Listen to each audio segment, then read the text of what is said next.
Well, here we are, day one. We're at Sophie's Station, waiting on the bus, and we are going to go ahead and take a tour of Fairbanks, Alaska today. There's no telling what's going to happen, but I'm sure it'll be good. It was a long day yesterday, about 12 hours to get from Florida here to Fairbanks, but it's pretty darn nice to be here, that's for sure. So we'll keep you posted throughout the day. Y'all have a great one.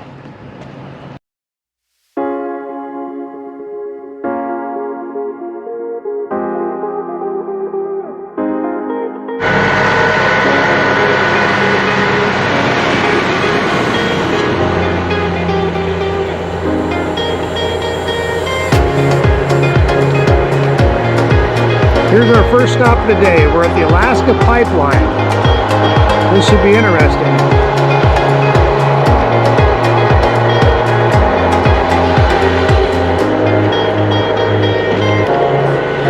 It's actually pretty nice out. I think it's in the 50s right now, which isn't terrible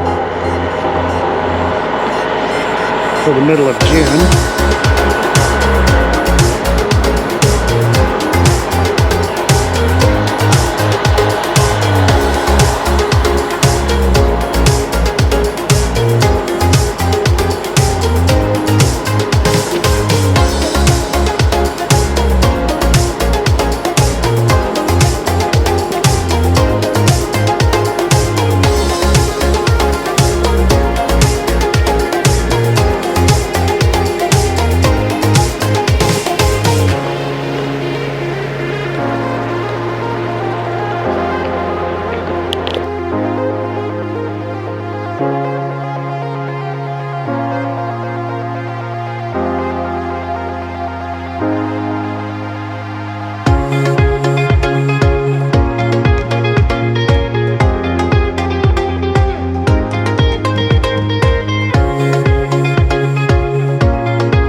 Okay, here we're at the University of Alaska, Fairbanks, and we're at the Museum of the North. So we're going to take a walk around here and see what we can see.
we're gonna just give it a whirl.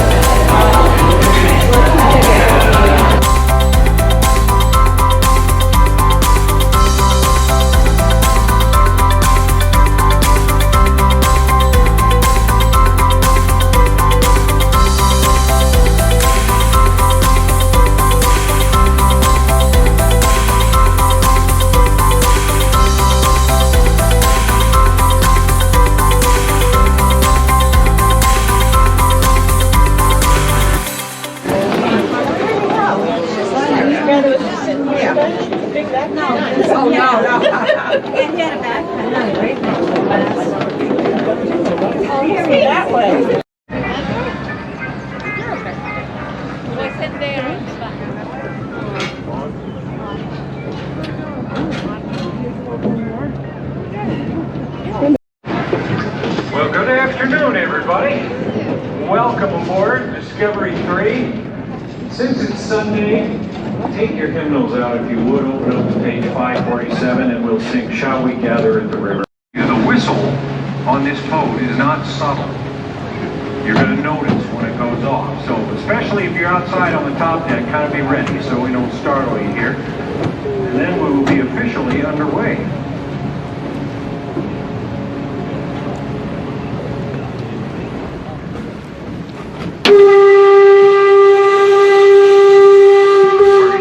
Sakes, please do not miss this very emotional farewell off to this dark side. A dark crew practically decked all winter. This brings a tear to your eye, doesn't it? Now, Charlie Binkley had a son named Jim, and it was Captain Jim Binkley who actually started this excursion with his wife Mary back in 1950. And Jim really liked to build things, like this dry dock we all walked across.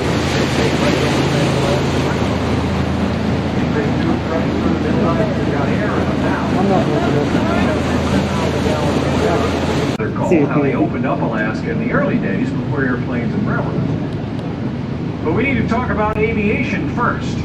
Not only because I think a friend of ours is up there on the river in a float plane, whom hopefully we'll get to meet pretty soon, but also because 82% of our population is reliant on aircraft at least some point during the year. And in fact, over to plane it is, if it's the yellow one, that would be a 1970s era Piper Super Cub on floats with 88 Zulu on the tail. Yep, here it comes. Actually starting to take off already along the left side. And remember, you don't have to get married to that seat you picked out. Feel free to move around. Just be aware of the view of your neighbors. That's a 150 horse Lycoming engine, wide open. Just skimming the surface at the end until they rotate and bring it right up off the river.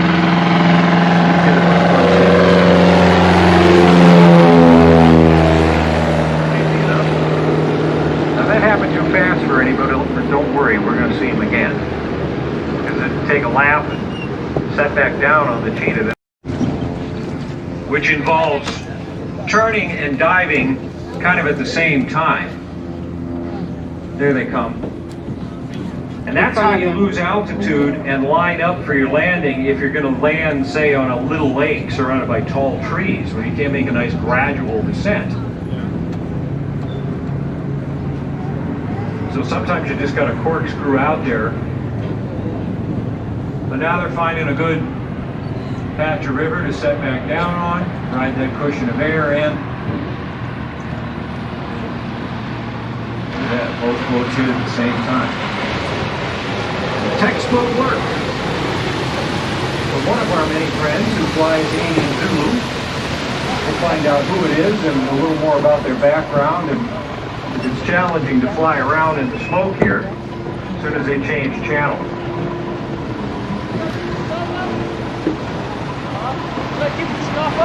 Any Zulu Discovery 3, radio check.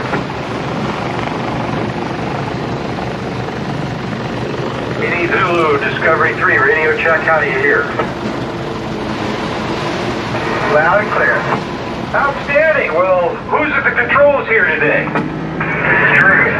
Oh, good to see you. And as the Riverboat Discovery racing boat gets out of the way, I'm curious, how are your flight conditions now? Is this smoke any kind of a problem, or is it just another day at the office? Oh, you know, it's hanging around, it's smoky, can't see, you know, a really long ways, but it's good enough for what we're doing today. Got one more look out there, but who knows, maybe it'll show up somewhere down the river again. It's not real hard to get these bush pilots to show off, demonstrate their skills for you. And that plane only weighs 1,100 pounds. Like you said, it's skinny little metal tubes with a fabric coating about like your bed sheets. So one more look out to the left over here on your monitor. We will say farewell to crew 882.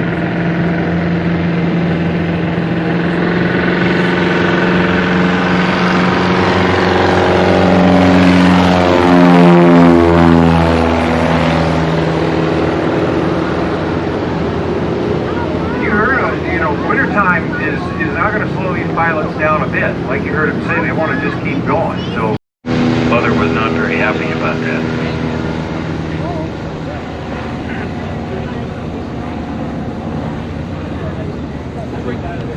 Because you got a lot of room to move around, but the content of the trip actually hasn't changed all that much since those very early days. We still are going to share our native cultures with you. We'll talk about dog mushing in a way I think you'll is the Chena Pump House, which was a very important part of a gold mine that was actually way over in the next valley behind these smoky hills you can see over to the right. That's where the Esther Cripple Creek hydraulic placer mine was, and the pump house provided all their water. 6,000 gallons of water a minute taken from the Chena and piped over the hill to the mine. Now this doesn't pump water anymore, it pumps very much beer. But it's on the National Register of Historic Places for its role in that mining era. And all the water they took out of the Chena would then go right back down into it through Little Cripple Creek, Alaska, which is this cut in the bank ahead of us into the right. Now I know it doesn't look like much, but we point that out because that's the richest gold-bearing stream in the history of the entire state right over there. 100 second in command Captain Ken, born in Fairbanks, with 14 years experience on boat. And he is actually our operations manager, so I guess I kind of put things together. Try and make that on point.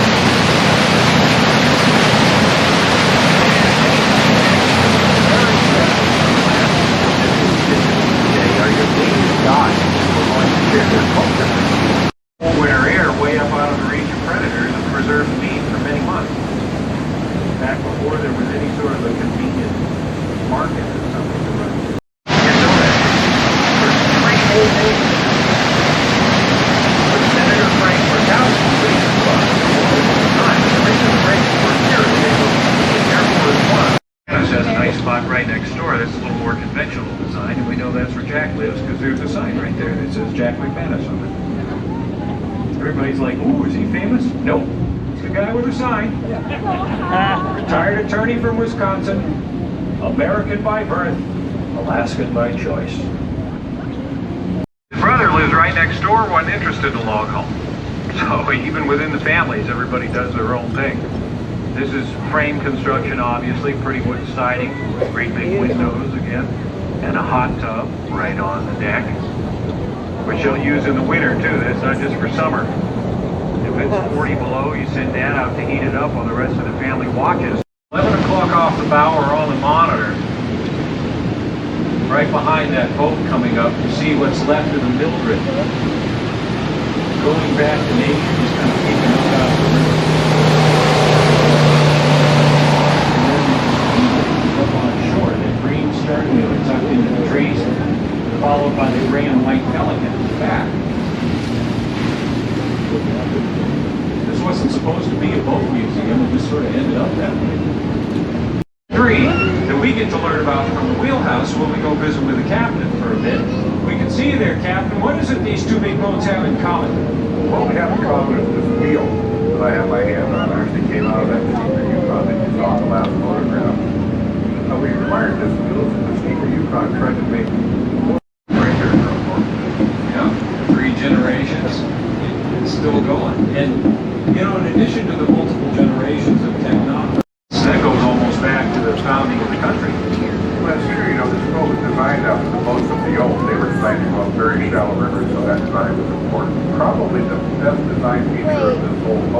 bottom is perfectly flat. There's no V bottom, there's no low.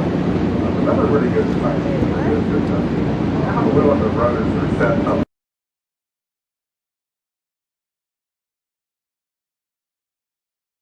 One again in 1988, 1990. The little puppy that nobody believed in. Nurtured into a champion here at Trailbreaker Kennels. And we're going to learn a lot more about that legacy as we turn the boat into a grandstand for you and stop for a little while. And it's my honor, as I get to do each day, to introduce you to a very good friend of ours, Susan Butcher's husband. He's the co-founder of this facility, veteran of the Iditarod, and winner of the 1988 Yukon Quest, Dave Monson over there. We may need to either unmute you or check your battery. Did somebody forget to How's that sound? That's, I like that a lot. What I was saying, and I mean it sincerely the second time, is welcome to Trailbreaker Kennel. We're having a wonderful time today here on the banks of the Cheetah River. Especially, you know, I consider ourselves one of the luckiest kennels in the state because in the wintertime when this freezes, we can go all the way to Nome, 1,000 miles, and never cross the road or run into a fence. But the summertime is very, very special to us as well because that's when the pups are born and we get to play with them, and that makes every day a great day. Yeah, your daughter was saying yesterday there's a brand new litter that's only 3 or 4 days old. And that's right. Of course, this bunch has been fun to watch. She first started bringing them out when they were about 2 weeks old, and now they look like they're getting along with everybody. And I'm curious, how early in the life of a little puppy do you actually begin that critical bonding process? Well, you know what we want to do, and we want to establish our lifelong relationship with them as soon as we can. And so after their mother moms will come on that first day, then we'll pick up each one individually and hold them in our hands. And even though their eyes aren't open for the first 10 days of their life, they have a very highly developed sense of smell. And they can associate that feeling of comfort and security when we hold them. Well, they associate it with us. So by the time they can run around a little bit like these guys are doing, they already know us, they trust us. They want to take off without you. So I'm going to go, but I've got a radio, I'll call you and let you know how the run is. Well, it's a shame you're not eager to do this. And look at that. Well, as soon as he pulls the trigger, he'll be right into it. Before you know it, David is gone. But keep looking to the left, in between the 2 cabins there behind the dog pen, because he's going to do a big U-turn. Very special story to us.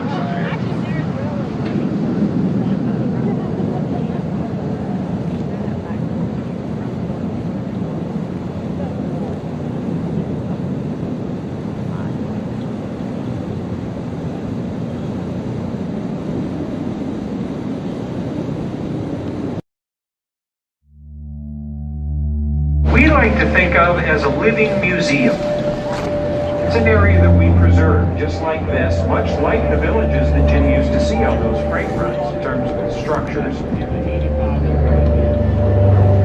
and its layout. Plus, we'll learn about fish camp today from a young lady who knows a lot about it, our friend Delano with the catch of the day. Hello over there. Hello everyone, here I have a 6-pound silver salmon, and when you folks turn around and come back upriver, I'll tell you how we prepare this for our dogs and tell you a little about fish camp life. All right, that'll be a real good introduction to what's commonly called around here the subsistence life. Now what you see in the pen over here is of course domesticated Rangifer tarandus. Same genus and species as wild caribou. These are reindeer, but in all the ways that matter, they're virtually identical to their wild cousins other than being a little smaller. They all get a coat that changes with the season. You see they look a little scruffy right now. Away from Celtic. Now the centerpiece to every fish camp is the fish wheel. The fish wheel is an efficient fish catching machine that allows us to catch enough salmon to provide for our families and dog teams throughout the winter months. Back on shore is our canvas wall tents, and that's where we would stay each summer. Right next to it is the air drying racks, and that's where we would hang our salmon before it goes into the smokehouse. Now the smokehouse is that structure right back behind me. It is key to turning the salmon into a fully preserved food source. And after it's done smoking, we store it in the cache, and the cache is the structure up on stilts. It's up on stilts to keep the animals from getting into it. Now speaking of animals, the boxes you see in between the canvas Waltons are where the dogs would stay each summer. Now we always bring dogs to fish camp because they act as a natural alarm system. Okay, so the bears, say, walk into the camp trying to steal all your salmon, which is not why you work so hard to put it up there, obviously. And on the subject of that work now, let's go back to your cutting table. What was this you showed us when we came downstream? Well, like I said, this is a silver salmon, and here in the interior we get 3 types of salmon. A single run of the king in silver and 2 runs of the chum. And all of this is for dog food, and as I said, this is for dog food. And I've started the basic dog food cut by cutting off the head, and then started separating the 2 fillets from the backbone.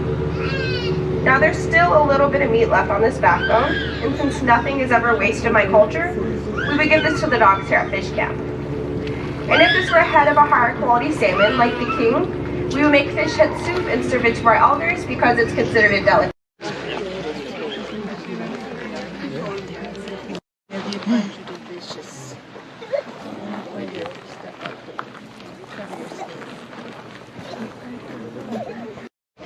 The men would imitate the bull moose's mating call, which is a deep guttural grunting noise. Would you like a demonstration? Of course.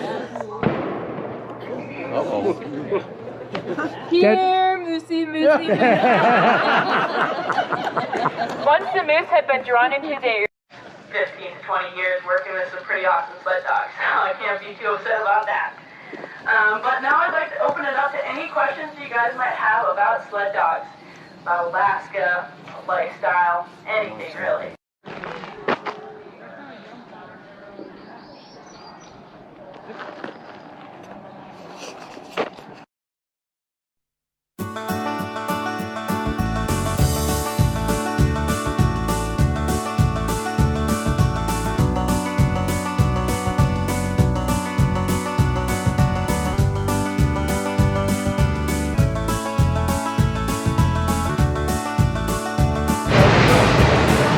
Okay, here we are. We're getting on the train.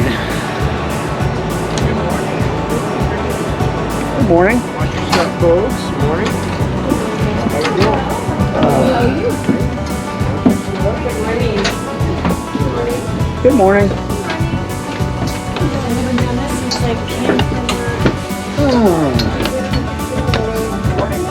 Oh, I'm dizzy now. Hello, how are you? Excellent.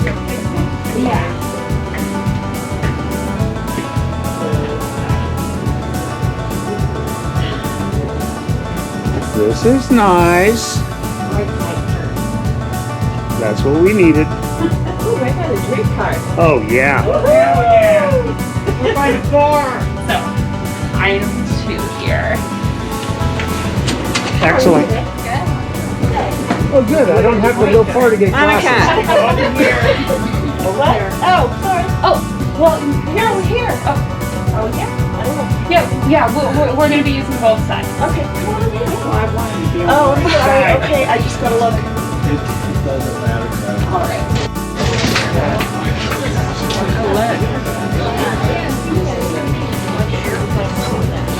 Good morning, kids. Good morning. I think we're all ready to go on the train ride. What do you think? Are you ready for the train ride today? I'm ready. What are you going to see? I don't know. I bet you're going to see some bears, maybe a moose. We already saw a fox. So. Anyway, it should be a good day.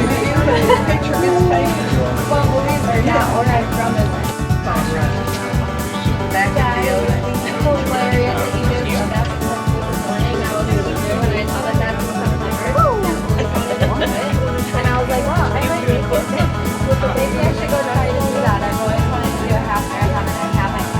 We did that. Thank you, Andy. All right, everyone. Once again, my name is Mike, or Mikey, whatever you want to call me is fine. I'm one of your bartenders today, alongside Amanda here. We just also have a couple quick things to go over real fast. Like Granny mentioned, we do have this metal strip, so just please stay on the carpeted area just for your safety. And then also, if you are in the aisle seat, can you please just keep mindful of your arms and your legs, or any of your bags or anything like that, just to make sure. We will be doing lots of trips up and down, and we will also have a tray card or tray full of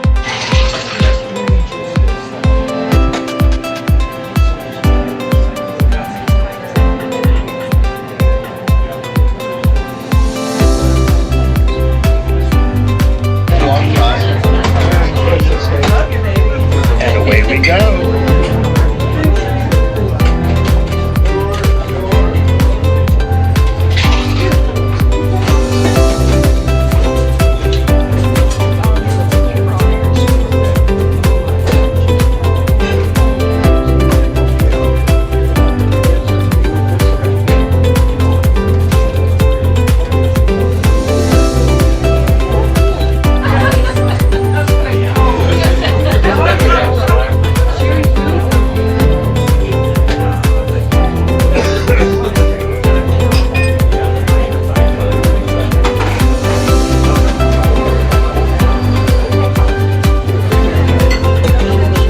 Say we had to get the chair that was closest to the bar.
Apparently there's a forest fire a little south of here, so we have a lot of smoke up here. We had smoke yesterday, we got smoke today, and it's really prevalent this morning in the valleys. You can see it's covering in everywhere. Hopefully by the time we get to the valley, we'll no longer have so much smoke.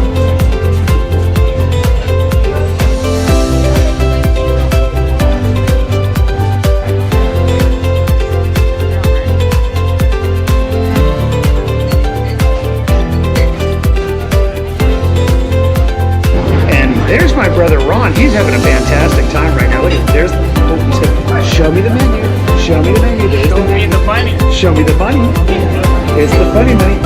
Anyway, it's breakfast time. We're gonna have us some. What are we having today? What are you guys having today? Breakfast. Reindeer sausage. Reindeer sausage. Does that come complete with snowballs? Just saying.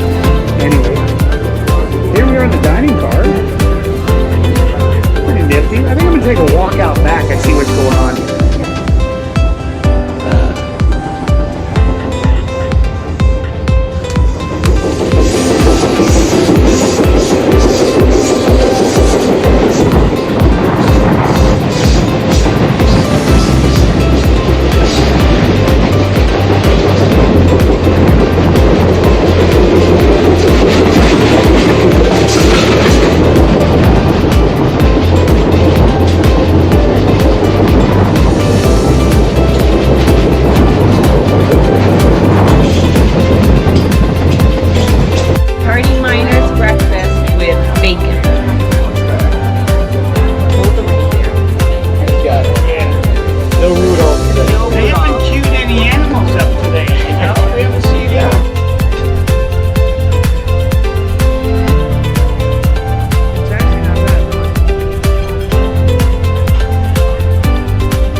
You know, we're here in Denali, and it is friggin' gorgeous here. I mean, I'm out here in a t-shirt.